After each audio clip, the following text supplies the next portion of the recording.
Hello and welcome to MS Auto Live. I am Mert and I will be your host today, as always. Today we are going to talk about .NET Core, but this time it will run on Raspbian. And I have a very special guest today. Gallagher will be with us again. I think this is the third episode with him, and I hope we will do more with him. And I want to say welcome. Hiya, how's it going? And Pete, I think you don't like this question, but this is for the newcomers. Can you please tell me about yourself? Yeah, hi everyone. I'm Pete Gallagher. I'm a freelance software developer for my company, PJG Creations. I'm also an Azure MVP and newly minted Pluralsight author. I love anything to do with IoT and STEM subjects. So yeah, that's the basics about me. Okay, thank you. So what is Raspbian? So Raspbian is a flavor of Linux, a Debian flavor of Linux at that the Raspberry Pi Foundation have put out there to be able to run on your Raspberry Pi. Your Raspberry Pi will run lots of different versions. In fact, there's an official version of Ubuntu now for the Raspberry Pi, which is cool. But you can run plenty of different operating systems, including an old RISC-OS operating system, should you want to even. Okay, what's the difference between the Raspbian and the Windows 10 IoT Core? So Windows 10 IoT Core is a stripped-down version of Windows 10, and it lets you run XAML apps on a Raspberry Pi, so it gives you that facility. Whereas Raspbian is a full-on distribution of Linux. So the two things, although they'll both let you run apps, Raspbian's a full distribution of Linux, giving you everything that you'd expect from Linux. But then you don't get WPF, or at least not at the moment. Okay, so let's start then. What can we do on Raspbian with .NET Core? Okay, I will share my screen. Okay. Everybody see my slides to begin with. Let me send it to live.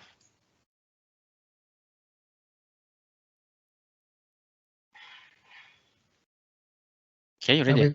Are we there? Cool. So as long as you can see my slides, then I spoke very briefly earlier about who I am.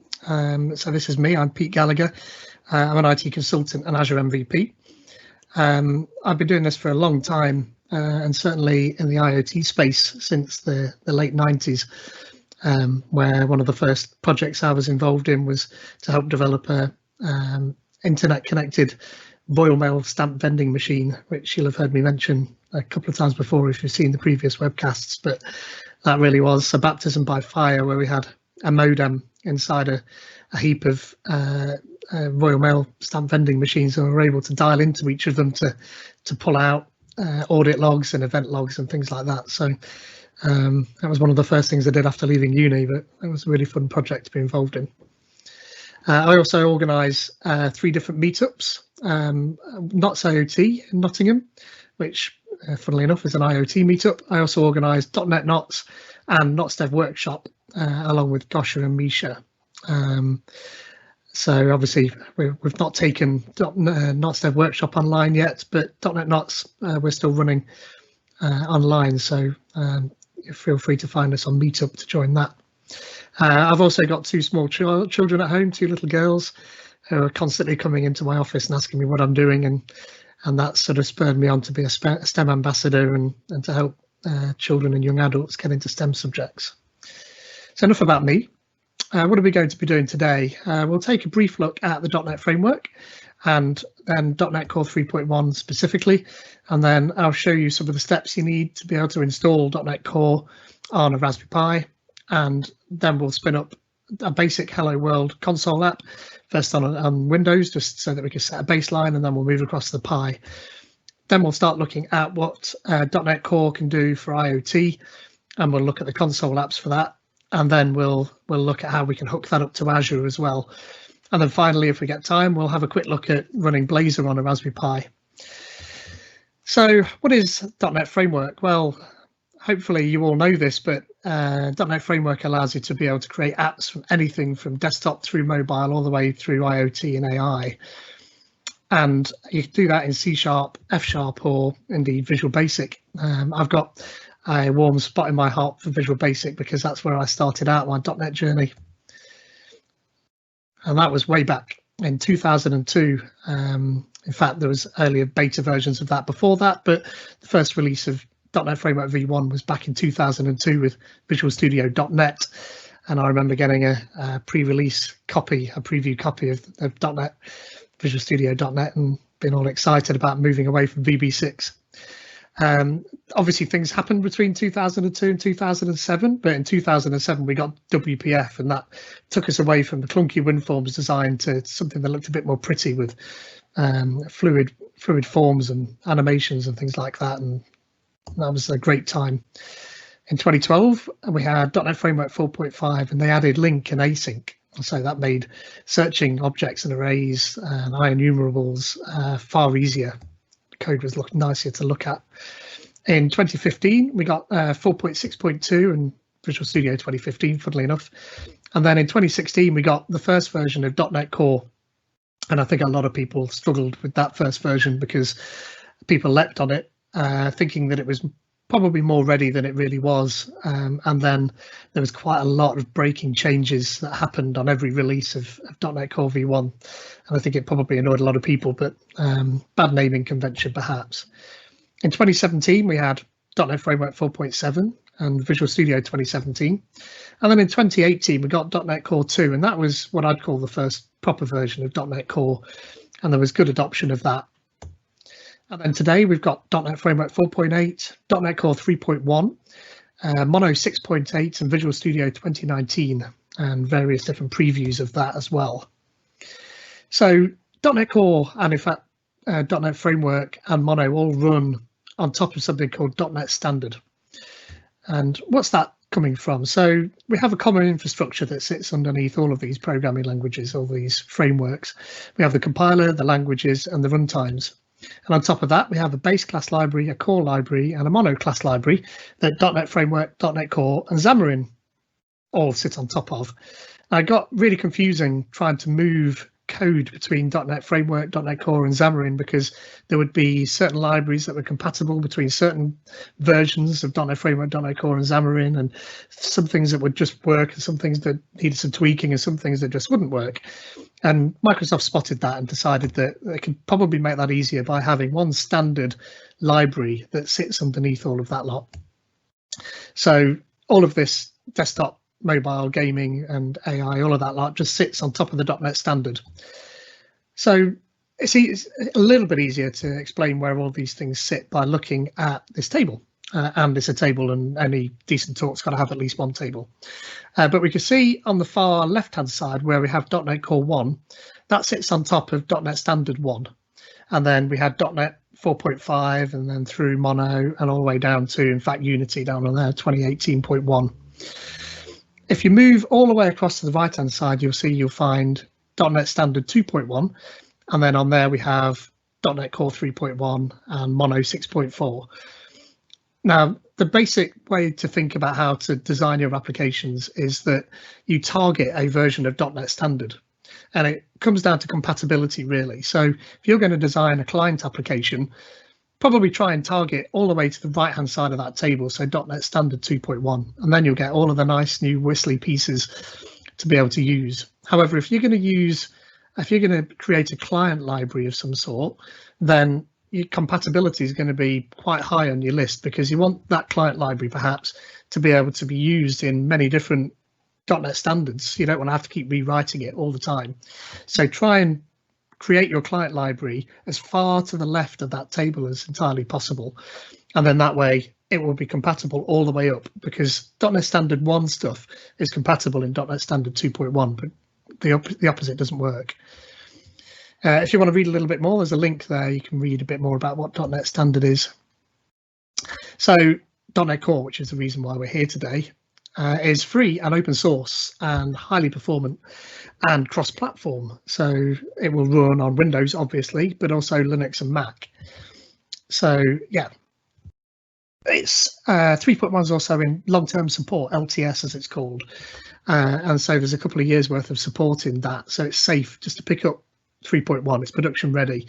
You can start using that today, and in fact that's the only place at the moment you're going to get C#8 unless you take a leap into the previews of .NET 5, but you don't want to do that for production just yet.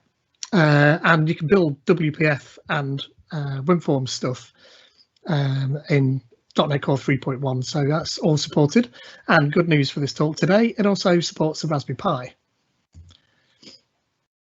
So I mentioned it was open source, and the .NET open source journey started a good long time ago. In fact, way back in 2001, when Microsoft sat in a room with HP and Intel and a few other people, and they looked at the entire ecosystem out there and decided it was particularly complicated, and they needed a way to be able to unify that so that people had maybe just one single platform and they could run their code everywhere. And so they started thinking about that. So in 2002, .NET version 1 was released, as I showed earlier, but also the Mono project with Miguel Iscasca, and I'm terrible at pronouncing his last name, so apologies for that. And so that carried on, and then in 2008, MVC, ASP.NET MVC was open sourced, and so that was quite a watershed moment for Microsoft.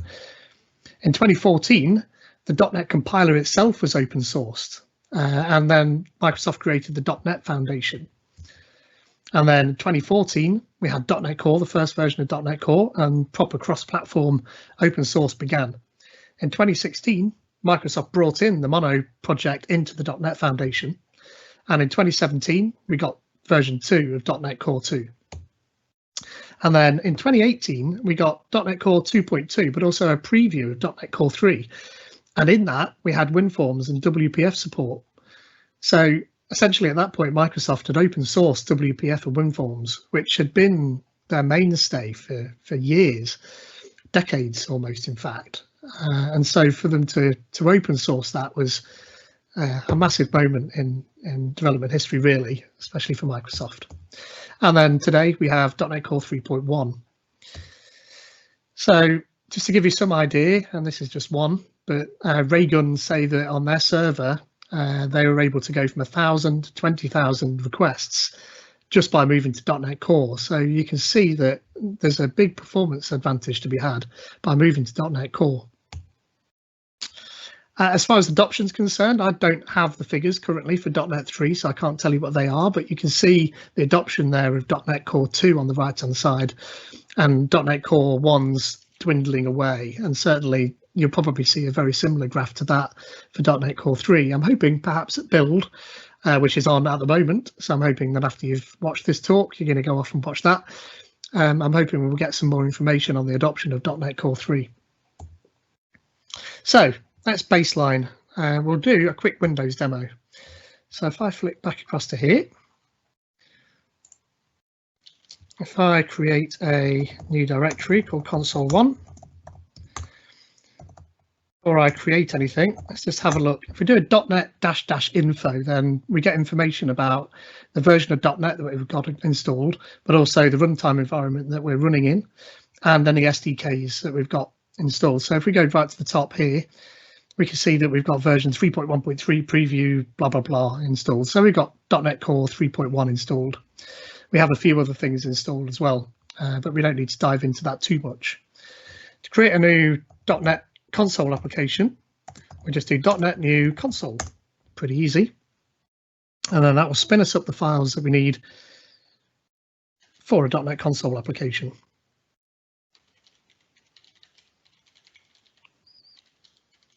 There we are. And if we have a look, then we have a CS proj file and a program CS. And in fact, we can have a look at that in code.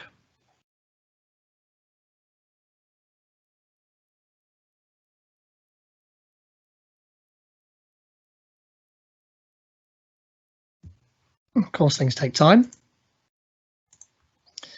And so there's not particularly much to look at in a Hello World console application, but at least we can see that's what it's created. And in fact, if I close that and we do a .NET run, then we saw Hello World in there, and we should see Hello World here too.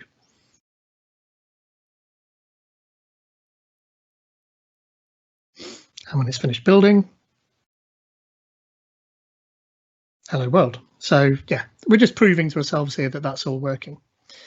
So you can actually run this in the browser if you go to www.dot.net, which I like, or just microsoft.com/net. Then you can play with .NET Core, and if you want to play with the C# 8 features, then you can do that right there in the browser. So you don't need to download anything to your machine, but it's perfectly safe. Those things they live on their own, so it's not going to affect anything you need to do. But perhaps you're not in the place where you want to be able to do that. So go and have a play in the browser if you like. So .NET Core, installing it on a Raspberry Pi isn't all that easy. And in fact, if you have a look at this GIF, whether that's showing you much, but that's a post that I've created on how to install .NET Core on a Raspberry Pi, and there's a fair bit to it. About halfway down that is where we start creating a console app and then a Blazor app. But there's a fair few steps to go through, and I'll just briefly talk about them here. You've got to really start with updating your Pi. If you're going to do anything to anything, then you run these two commands and you'll update your Pi. Then I've done this, but you don't have to, but I've set up a shared directory so that I've got easier access to the files I create on the Pi. After you've done that, we have to download a couple of prerequisites. All of this is detailed on that blog post, so you don't need to worry about what goes into this. Then you download the .NET binaries and the ASP.NET Core binaries, and then you need to be able to put those binaries into place and then link things together so that your user profile's got access to all of those files. And then you can install the Blazor templates if you want to do a bit of Blazor. And then if you were to reboot your Pi at that point, it would lose those links. So you can edit this .bash file that lives in your user profile to make those links permanent. And then once you've done that, then you've got .NET Core installed.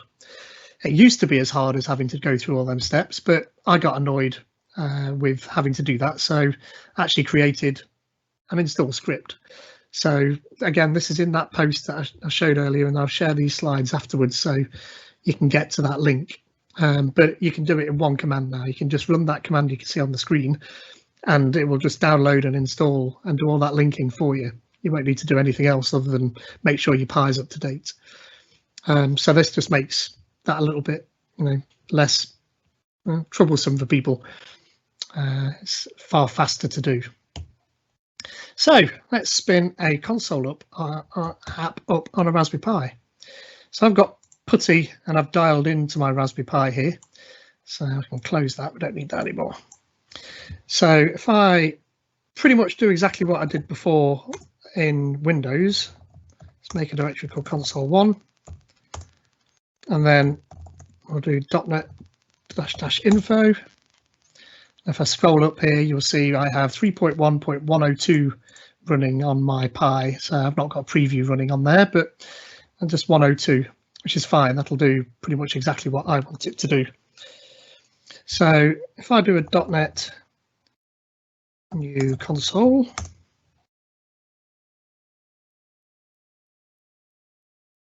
and that's created that. And then here's my shared directory on my Raspberry Pi. So that's just using Samba. And if I go into that directory, I can now open this in code.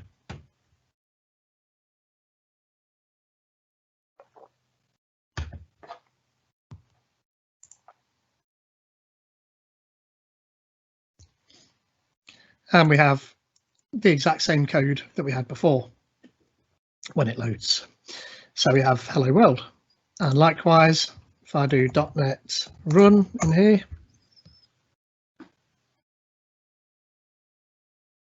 then, obviously this is running on a Raspberry Pi, so this whole process just takes slightly longer, but it's not too bad. I've actually got a Raspberry Pi 4 running here. So if I flick my camera on, and all being well, you should see there we are, a Raspberry Pi. So you see that, Mert? Yes. Good, that's all right then. So Perfect. Just here we have a little circuit that I've wired up with a couple of LEDs, a couple of resistors, a button and some wires. And over here I have a Raspberry Pi 4. All of this is a lot faster on a Raspberry Pi 4, probably about 50% faster actually. It's quite a speed increase you get by using a Pi 4. So if you're going to do .NET development, then I'd recommend you do it on a Pi 4, certainly if you're going to do any running and building. So what we can do now is if I switch back to my slides, now we've got a basic console app running on there. Really, we want to do a proper IoT Hello World, which is flashing one of those LEDs that you saw on that board. So that's my circuit that I've got there. And on pin 10, I've connected one side of a resistor, which is connected to an LED. And on pin 26, I've got one side of a button. And the other sides of those are just connected down to ground. So essentially what's going to happen is when I want to turn that LED on, I can send a pin high. And if I want to turn the LED off, I can send a pin low. GPIO on a Raspberry Pi, if you've not had a play with it, all the way down, and you see on that little picture on the left-hand side, we have a whole heap of pins, GPIO, general purpose input output. And in there, you'll find obviously inputs, which you can read buttons from, or you can read sensors from. And then we've got outputs, so controlling LEDs or servos or things like that. Now, when you're dealing with GPIO in .NET Core, there are two different numbering schemes for those buttons. You can see here closest to the pins, we've got the board numbering scheme, and I'm pointing at pin 6 there, but we're using pin 10 down on a couple of rows down there. There's also the BCM numbering scheme that you can see there, and you get to choose which one of these numbering schemes you use. So whichever feels more comfortable. I tend to prefer the board numbering scheme because I can just physically count the pins. Otherwise, I'm having to get a diagram out to be able to figure out what pin to connect what connection to, and it just seems like an unnecessary step to me. BCM numbering scheme actually refers to the numbers on the chip that's driving the I/O on the Raspberry Pi, so that's where that's coming from. So yeah, I'd recommend just using the board numbering scheme.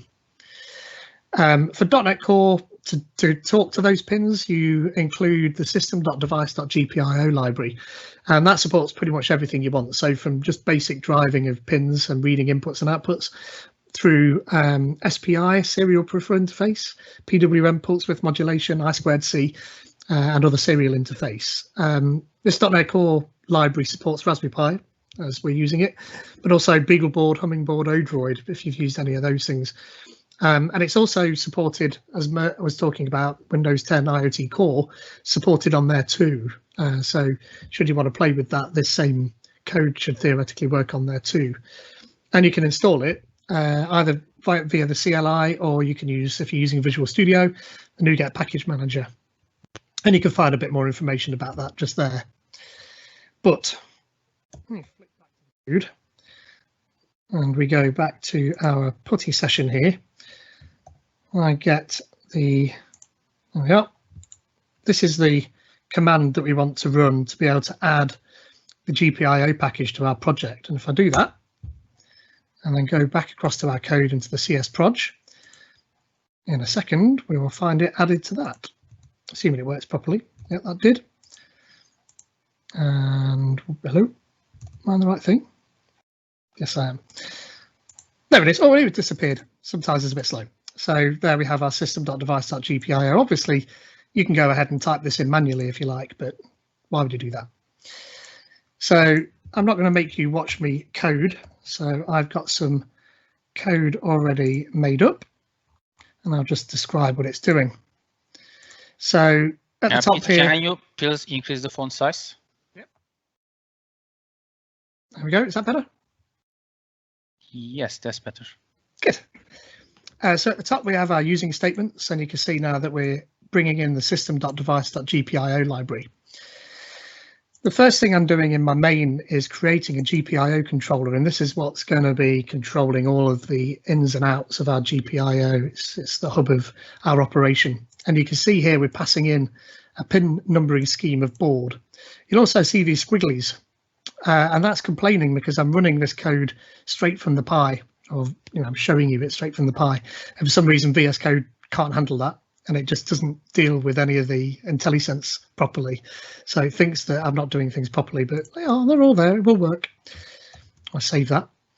I also leave in this hello world because if all I'm going to do is flash an LED and it doesn't flash, I don't even know if the program's doing anything. So I leave that in. If you remember from the slides, I've got an LED connected to pin 10. And so this is in the board numbering scheme, as I said before. And then I'm going to create a variable because I'm going to flash my LED on and off. So I'm going to do that once every 300 milliseconds. That's a value in milliseconds. And then my controller that I created above here, see the controller, I'm opening a pin, and I'm going to open it as an output and pass in the pin, just a value of 10. So pin 10 will become an output.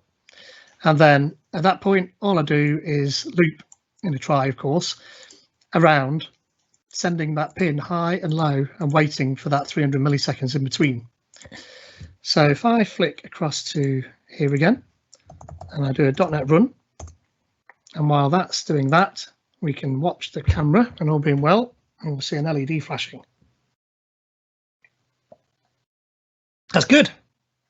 And first demo worked. So that's good. So it'll just keep doing that forever. So we can stop that. Now, obviously that's fine. That process is okay for doing this sort of stuff, but you don't really want to be opening shares up and opening folders up and using the Pi to build, and it's just not a very nice way of developing. So you want to be using the power of the PC that you've got in front of you and just sending the code ideally down to the Pi, and we can do that. So in good old Blue Peter style, I have one we prepared earlier. I have a bunch of code here, and there's a GitHub repository for this, and the link will be in the slides, so you don't need to worry too much about that.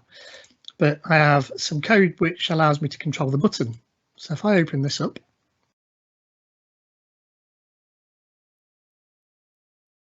everything always seems to take forever when you're presenting.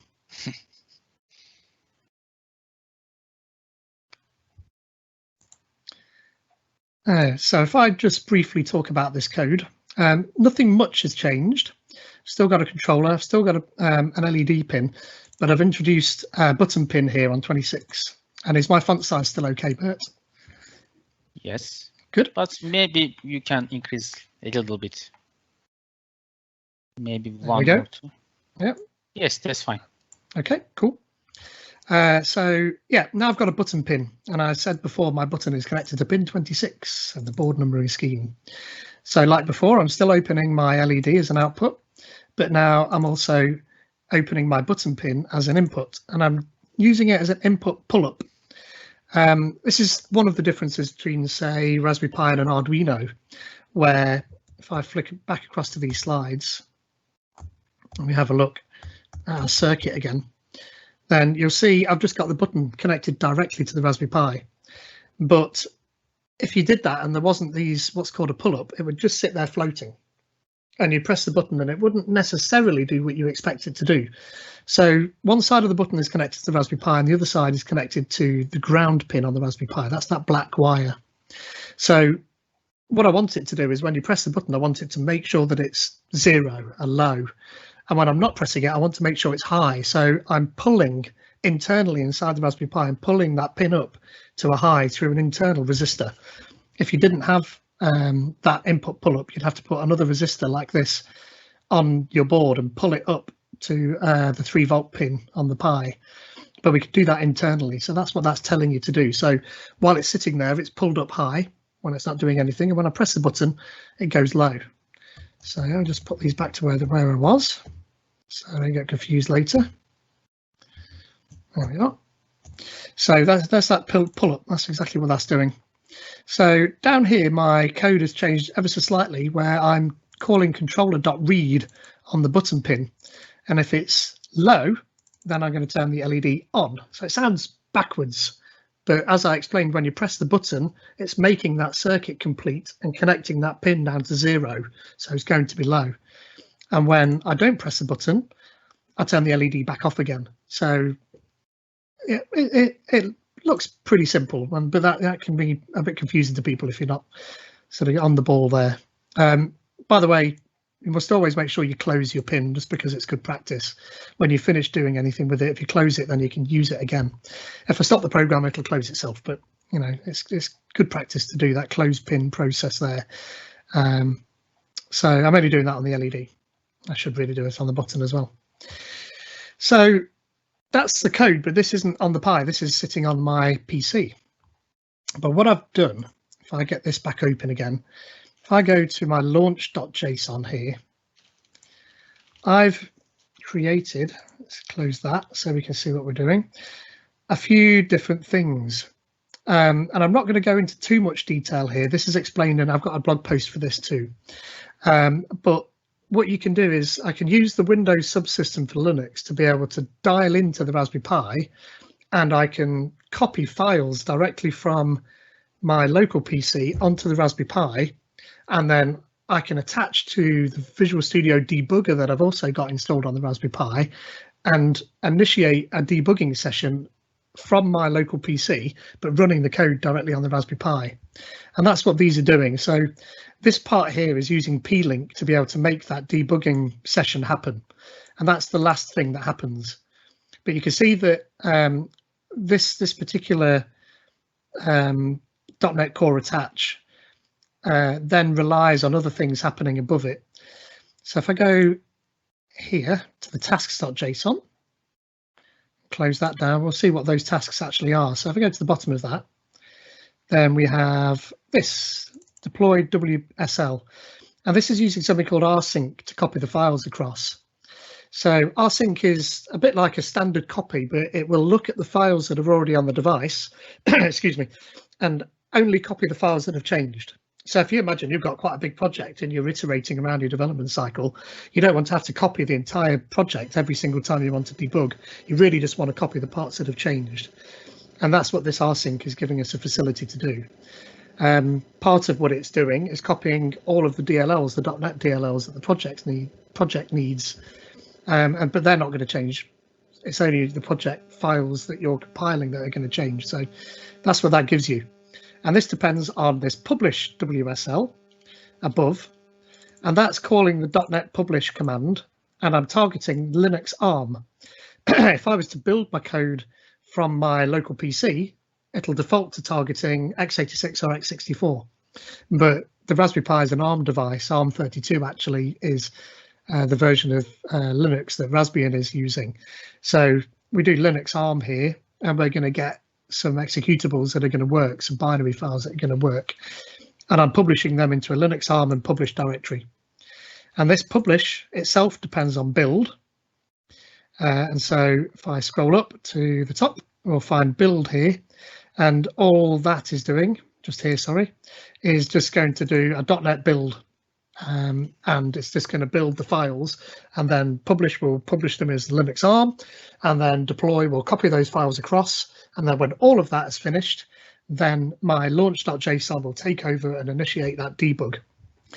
So lots of steps, but once you've got them done, you just copy and paste that same launch task.json between your projects, and you get to use it.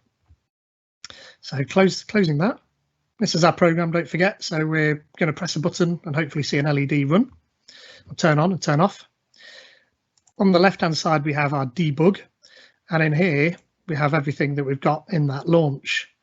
And at the bottom, I've got my new .NET Core Launch remote console that I can run. If I run that, and hide this out of the way, we'll see a terminal pop up at the bottom. And we'll have to watch for a little bit, but we'll see the various things happening. So we're doing a .NET build on our button project here. Build succeeded. Don't need to worry about that. And now we're doing a publish to Linux ARM, we can see. So we're creating our Linux binaries that we can transfer across. And that's done. And now we're executing the rsync command to be able to copy the files across. And these files aren't on my Raspberry Pi, so nothing to compare against. So it's going to copy everything. So you can see all of the DLLs are being copied across.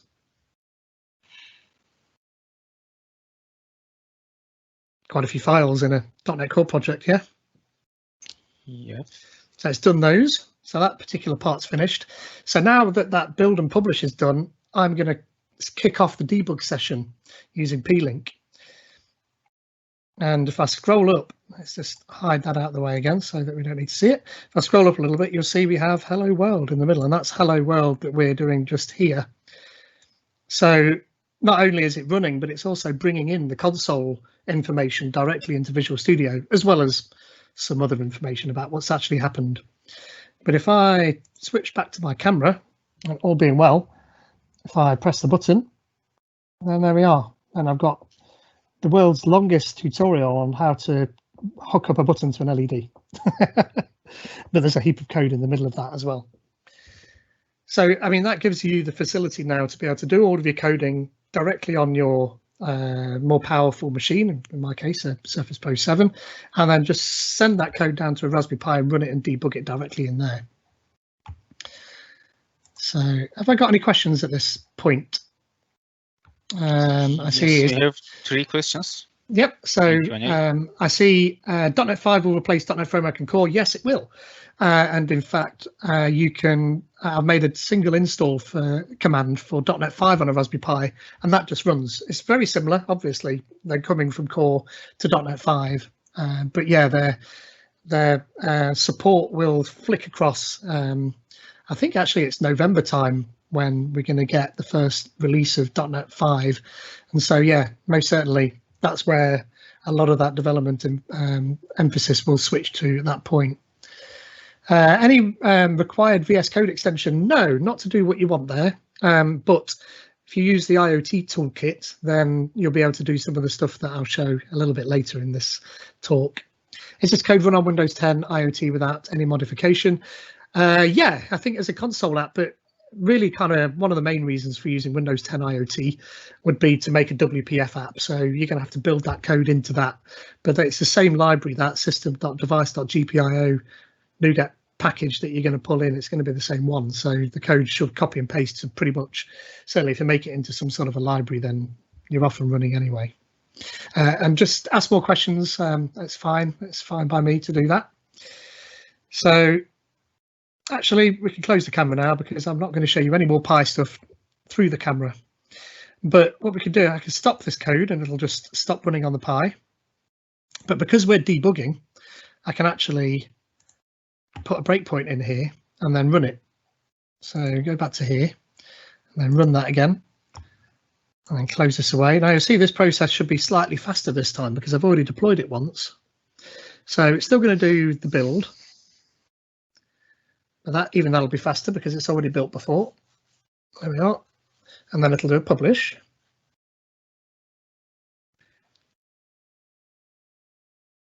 Finish doing that.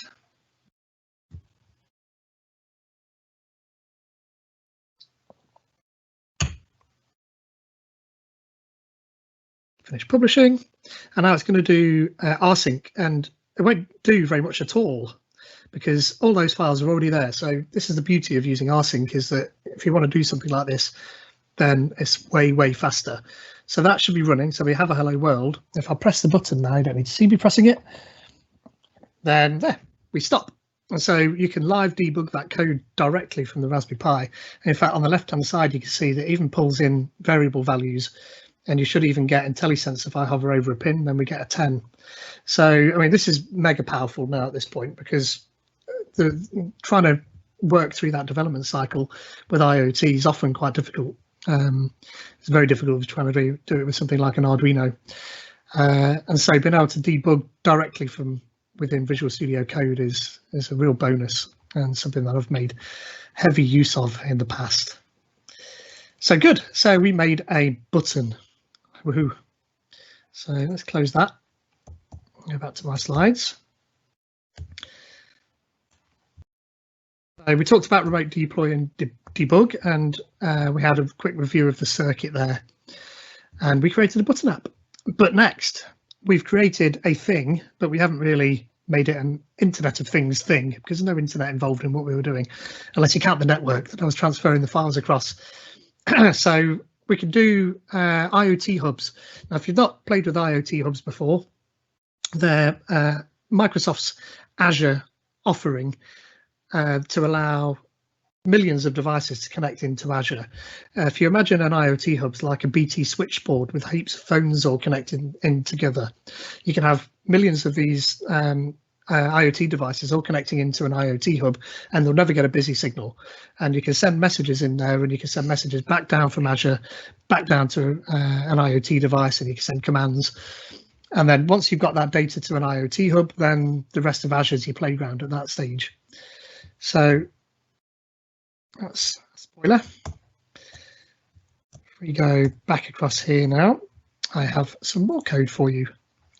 So if I go to our Pi IoT Hub in and open this up, and we can have a quick look at that code.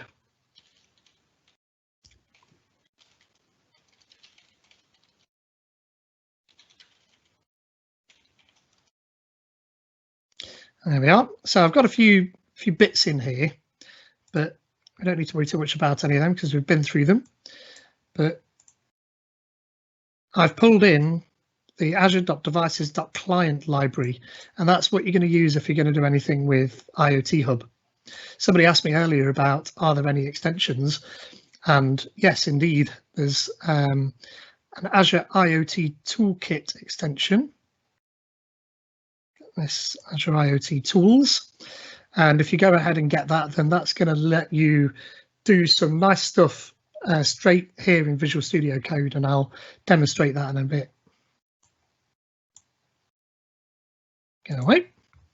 So down here, I'm creating a connection string, and over on here, I've got a connection string which I've grabbed from Azure, and I'll show you that in a minute. And then we have a device client, and it's this device client that's going to be our hub up to IoT Hub. This is our way of being able to communicate forwards and backwards. In our main, again, I'm leaving Hello World in there because I just like to make sure these things are working. And then I'm creating the new device client, and I'm passing in the connection string I defined earlier. I've still got my GPIO controller, only I've got a little button pressed Boolean here that I've created, and you'll see why I've created that in a little bit. We're still opening the pins, inputs and outputs, and I've got a routine down at the bottom for receiving cloud to device messages. And when I send a device, when I press the button, I'm going to send a message up to IoT Hub and then just wait for it to finish. So, but I only want to do that once when I press it. I don't want that to, when I press the button, because it'll be down for a moment in time till another moment in time. I don't want it to send a whole heap of messages. I just want it to send it once. So if the button wasn't pressed before, then I set that the button's pressed and then send it so that it doesn't get caught in this loop. And I still do the writing to the pin, so we should still see it light up, but we don't need to show that anymore. And then I close the pin. Sending a device message to IoT Hub, there's not much to it. I'm just creating a string, say message pressed, and then you need to encode that particular message in ASCII, just an ASCII encoding there. And this message is a type coming from that Azure.devices.client. So it knows what to do with that when we create a new message. And I'm adding a property in there as well. And these properties you can use to route messages into different things. So say that you've got a service bus and you only want to route certain messages onto that service bus, then you can attach a property to it. So say you're reading the temperature using a sensor, and that temperature goes over a certain threshold, you could say the temperature is critical or something like that. And those messages would then go out onto that service bus, and then you can have something like a logic app attached to that to send a tweet, or, you know, your house is burning down or something like that. So once I've attached those properties, then I send the message and just write out that I've done it. And then here I've got some code to receive messages.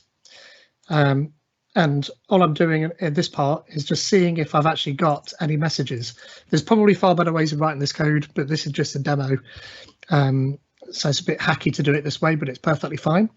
If there's a message there, then I decode that message here, and then I write it out to the console, and then I tell it that I've received it. If I don't do that, then the message would just sit there on the IoT Hub, expecting me to have completed that message. So this message takes it off the IoT Hubs. It's actually got a service bus underneath there. It was an event hub rather underneath there. And once you complete it, it takes it off that event hub. So that's that code. So what I'm going to do is run that on my Pi. And while that's doing its bits of building and publishing and syncing of the files across and starting the debug session, I will briefly show you what an IoT Hub looks like. So if I go across to here and just start on the overview of an IoT hub, when you go to Azure and you create your first IoT hub, then you will see something along the lines of this, where we have the basic information about the IoT hub, and down on the left-hand side, some options. If we go down here to Explorers, we'll see we have IoT devices, and I've got a few IoT devices in here, but I'm going to be communicating with one particular IoT device, and this is like a digital representation of your device sitting there in the cloud. So I click on my Raspberry Pi, which is the one that I'm going to be connecting through, and we get some information about it eventually. There we are. And so all hidden out, we've got a connection string. Now, if you remember from the code, I had a connection string at the top of the code there, and this is where you get that connection string from, which is all well and good. So you copy that out and then paste that directly into your file there. So there's just a space for it in the GitHub repo. You can see that when you download that GitHub repo, copy and paste that in, and you're rocking and rolling. So let's go back to our code and see what that's done. That's still building. Now, I've just said that we can send messages up to the IoT hub, and also the IoT hub can send messages. There's a nice little application that you can use to orchestrate some of that called the Azure IoT Explorer. And this is a little open source application Microsoft have made. And you can go ahead and download that, and you can connect it to your hub. So we have another connection string here, and it's a different connection string because this IoT Explorer allows you to be able to manage your whole hub. So if I go back to my IoT hub here, we have a shared access policies on the left-hand side,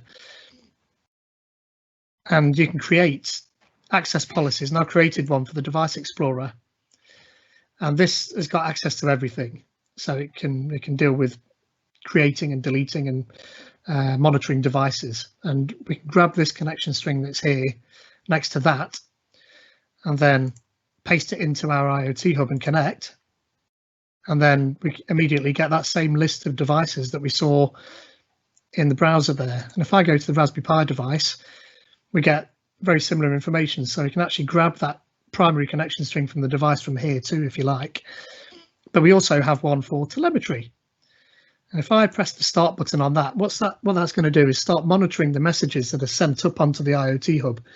And it's going to grab that message and it's going to bring it down and show it here. Oh, good. So my talking went on for long enough. I'll scroll up, then there's a few more bits and bobs cracking off in here, but disappear that out of the way. Somewhere in here we will have a hello world. There we are, hello world. So that should be running. I scroll back down to the bottom. I press the button on my board, sending message button pressed. So that should have sent a message up to the IoT hub. And if everything's worked correctly, then good. Over in our IoT Explorer, and sorry, I can't, other than doing this, there we are, that might help. Then you can see that message has now appeared. So we have button pressed. And in fact, if I do that slightly differently and do it live, when I press the button, we should have events appearing. There we are. So that's a message being sent from our Raspberry Pi that we're debugging on our local machine up to an IoT hub, and I'm able to see those messages directly in the Azure IoT Explorer here, which is nice.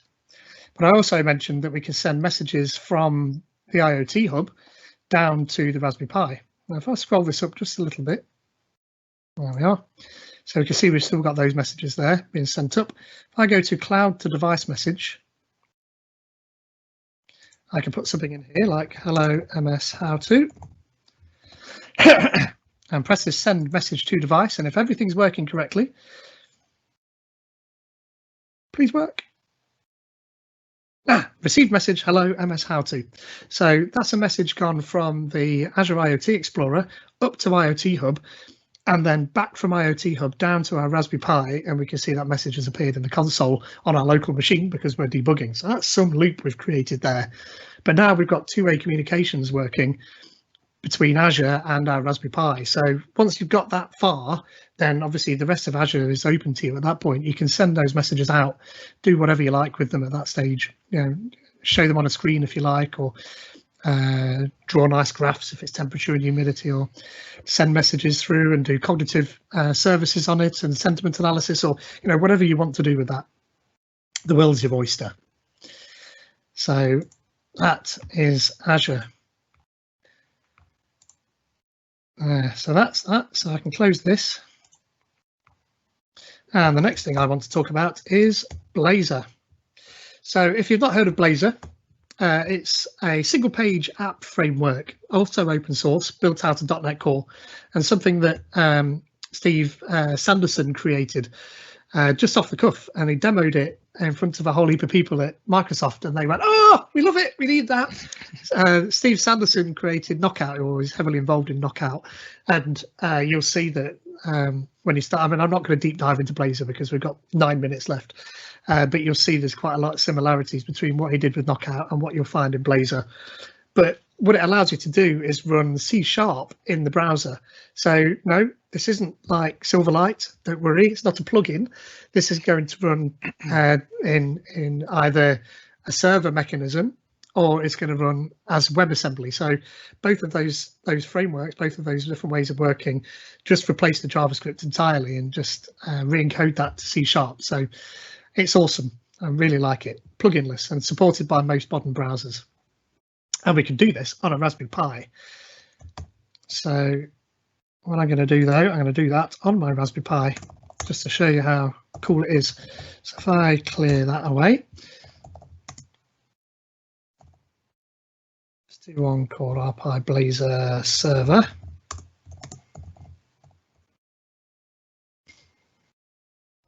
If I can type. Oh, yeah. Our Pi Blazor server.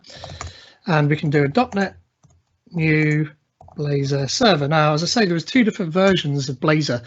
There's Blazor server and Blazor WebAssembly. Actually, there's about 5, and there's a few experimental things happening. But for all intents and purposes, there's server and WebAssembly. Server, like the name kind of infers, runs actually on the server, and you have a very thin client that runs in your browser, and the two things are connected over Signal R. And what the server does is send down the differences to the DOM that what appears in your browser, and just those differences. And so you press a button, and then the browser will send a message back up to the server to do any orchestration that needs to happen. So you don't have much running at all in the browser, other than some orchestration over Signal R. And that's what this is here. So if I have a look at that code, I'm not going to deep dive into the code because we don't have time. We have 7 minutes left, but we do have something we need to do first. So if I open that in code,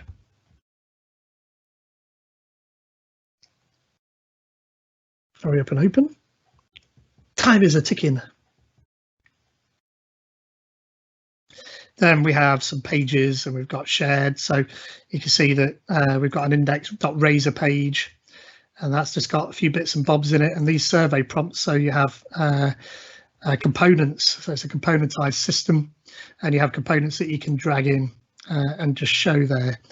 But if I go down to startup and get rid of this, then because I'm going to run this on the Raspberry Pi, ordinarily if you're going to run this on your PC, then you'll just go to localhost. But if I try and go to localhost, that's not going to work because it's actually on the Pi. And likewise, when you start the application, it's going to bind itself just to the localhost IP address, and it's not going to let you see it. So you have to add a little bit of extra stuff down here. And can you remember where you put this now?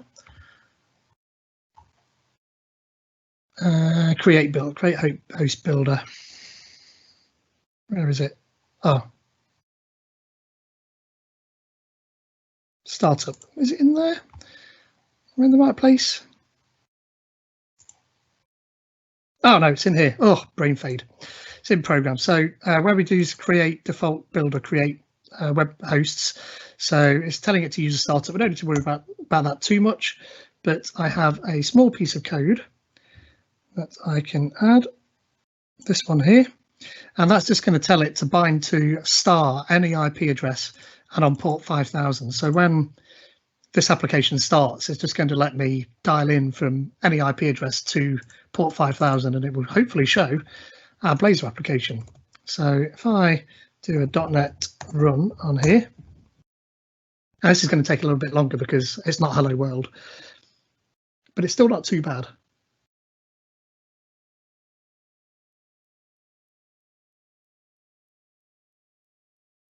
Are your fingers doing this or that?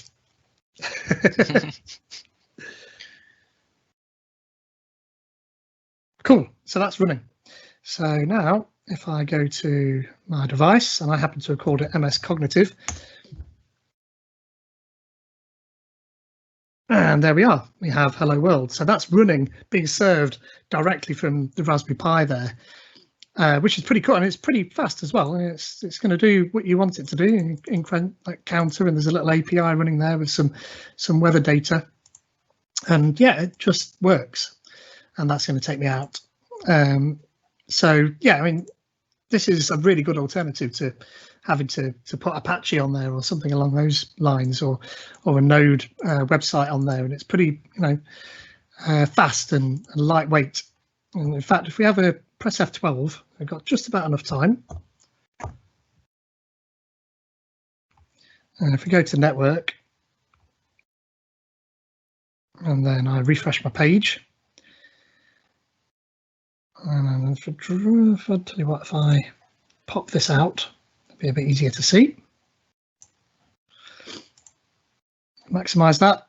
We can see that there's not actually much. I can. There's not actually that much that's been transmitted over the wire there, but you can see down, fourth item down, we've got that blazor.server.js, and that's sort of what's doing all this orchestration over SignalR, is just that. So not much actually happening in there. So I'll leave that open, but if I come and stop my code and come back out of here, we can do the WebAssembly version as well very quickly.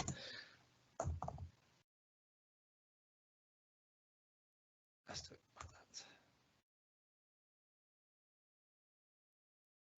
that.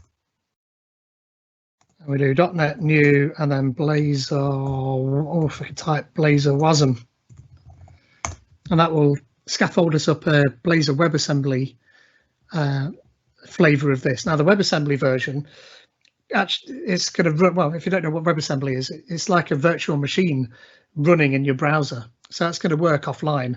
One of the things that Blazor server doesn't like is if you stop the code, then it breaks, because that SignalR connection is expected to be there. So that's no good. If you expect it to work in any form of offline, then Blazor server is probably not going to do very much for you.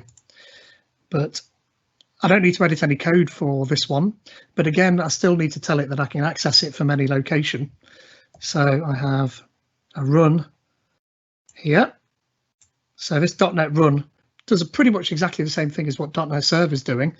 If I run that, then I'll be able to connect on port 5000.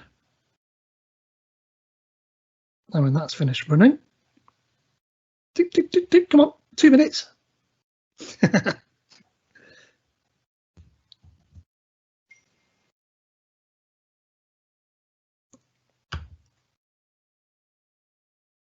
Come on now. And again, you wouldn't ordinarily do this directly on the Pi. It's just, I'm just showing you that you can. You'd just do this on your local PC and push this over and then run it. There, that's running. Good, just in time. So if I refresh my page, we shouldn't see very much different at all. We have a loading to begin with, and this is where it's actually dragging down the bits to be able to run the application offline. And now here we have our Blazor application again. We can click count and do that. It feels slightly faster on the Pi, I must admit, because now it's, all of this is happening directly on the Pi rather than having to do that loop. So if I get our dev tools open now, you see there's a whole heap of extra stuff that we're bringing down, including actual .NET Core DLLs, and that's what it's doing. So these are the same DLLs, same .NET Core DLLs, and they're going to run. They're going to be run by the virtual machine that's running the WebAssembly there. So yeah, that's how that works, and that works offline. So if I switch back to my code and stop that, close these. Then you can see I can still go home and I can still go to counter and click me. And yeah, that's the end of the demos. So there's some links here should you need them. And again, I'll publish the slides after this and you'll have access to those. But if you want to find out about Blazor or C#8 or Entity Framework, Core or Visual Studio, or there's my link to installing .NET Core on the Raspberry Pi and some more information about the GPIO package there too. If you need to get in touch with me, any of these will work, but Twitter is my favorite place. And there's the links to the other user groups. I'm also a part of a podcast, the Agile Engineering Podcast. So if you're interested in DevOps and Agile methodologies and stuff, then you can catch that there. We're on all major platforms. And that bit.ly there doesn't exist at the moment, but when it does, then you'll be able to download the slides there too. So yeah, .NET Core, you can run it everywhere you want. And yeah, thank you very much. And I'll go back now and have a look at the questions. Can I use a simulator, or is there a simulator? Not really. There isn't really a simulator for this. You can run those same .NET Core files on your local machine, but you won't be able to do any of the GPIO. There are Raspberry Pi simulators out there, but not in .NET Core, sadly. There's one in Node that you can go and have a look at, and I'll send out the link if you need that. So that's good, but not for this sort of stuff. Can I deploy this on Arduino as well? Sadly not. Arduino, unless you're going to use like a Meadow or something like that, won't run any C# stuff, sadly. There's a really good website for Arduino playground called Tinkercad that you can go and play with, but you're going to be writing in C, sadly. So yeah, no, sorry about that. What's the difference between Blazor and Razor? So Razor pages come from ASP.NET. And Blazor just takes over a lot of that. So you have code and markup in the same file here, and that same sort of idea you'll find in Razor. And they just put Blazor on there because it's blazingly fast, and it's a bit corny, but you know that's the basic idea of that. And then obviously took it a little bit further. Any other public? I think that's the main questions. Has anybody else got any other questions?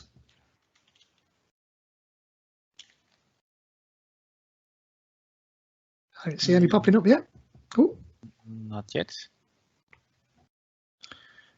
Pete, thank you for this great presentation. As you know, I'm a developer, and there were lots of valuable information for developers in this session. And as I said at the beginning, I hope we will do more webcasts together. And yep. with your permission, I'll put this video on YouTube for the people who have missed or want to see it again. Of course, no worries. Thank you very much. Thanks for coming, everybody. Okay. Go and enjoy build. Go and enjoy build now. Okay, we'll do. See you later. Bye.